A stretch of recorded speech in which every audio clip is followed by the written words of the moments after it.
നാടകം ആരംഭിക്കുന്നു. കൊച്ചുവായും വലിയ വർത്താനവും. ബ്രസീൽ കളി ജയിക്കുമ്പോ ഞമ്മള് കൈയടിക്കാറില്ലേ? അർജന്റീന ജയിക്കുമ്പോ ഞമ്മൾ ആർത്ത് വിളിക്കാറില്ലേ? ന്യൂസിലൻഡും ഇംഗ്ലണ്ടും ജയിക്കുമ്പോ ഞമ്മള് കൈയടിക്കാറില്ലേ? പിന്നെന്താ പാകിസ്ഥാൻ ജയിക്കുമ്പോ കൈയടിച്ച മാത്രം ഇത്ര പ്രശ്നം? മക്കളെ പറഞ്ഞത് ശരി തന്നെ. ബ്രസീലും അർജന്റീനയും ഇംഗ്ലണ്ടും ന്യൂസിലാൻഡും ഒക്കെ ജയിക്കുമ്പം ഈ അപ്പൂപ്പനും കൈയടിക്കും മക്കളെ. പക്ഷേ പാകിസ്ഥാൻ ജയിക്കുമ്പം കൈയടിക്കാത്ത എന്തിനെന്നറിയാം?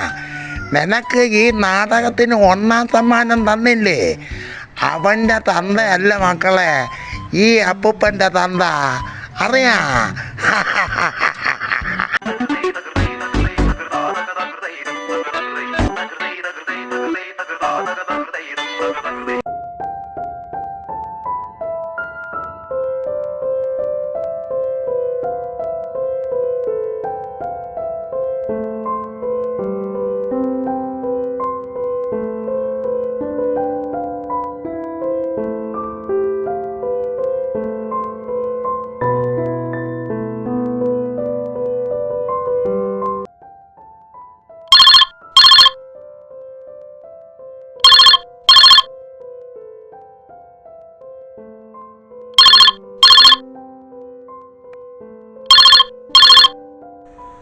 Hello hello hello. എന്താ ചന്ദ്ര? ഹലോ മാമൻ വീട്ടിലുണ്ടോ? അയ്യോ, ഞാൻ വീട്ടിലില്ലടേ. ഞാൻ ഇങ്ങനെ നെയ്യാറ്റിക്കര ഒരു കല്യാണത്തിന് ഇരിക്കണേ. ആരെ കല്യാണം മാമ? എൻ്റെ കൂടെ പട്ടാളത്തിലുണ്ടായിരുന്ന ഒരു രാമൻ നായർ, അങ്ങനെ മോള കല്യാണം. ഇത്രയും പഴയ സൗഹൃദമൊക്കെ ഇപ്പോഴും നിലനിൽക്കുന്നുണ്ടോ മാമ? എടേ, നിങ്ങളെപ്പോലെ വാട്സാപ്പിലും ഫേസ്ബുക്കിലും ഒക്കെ ഉള്ള ഗുഡ് മോർണിംഗ് ഗുഡ് നൈറ്റ് അടിക്കുന്ന ബന്ധമല്ല. എടേ, രാജ്യത്തിന് സേവിച്ച ഞങ്ങളൊക്കെ ഉണ്ടല്ല, ആ സൗഹൃദം ഇന്നും അതേപോലെ കൊണ്ട് കിടക്കണം. മനസ്സിലായ?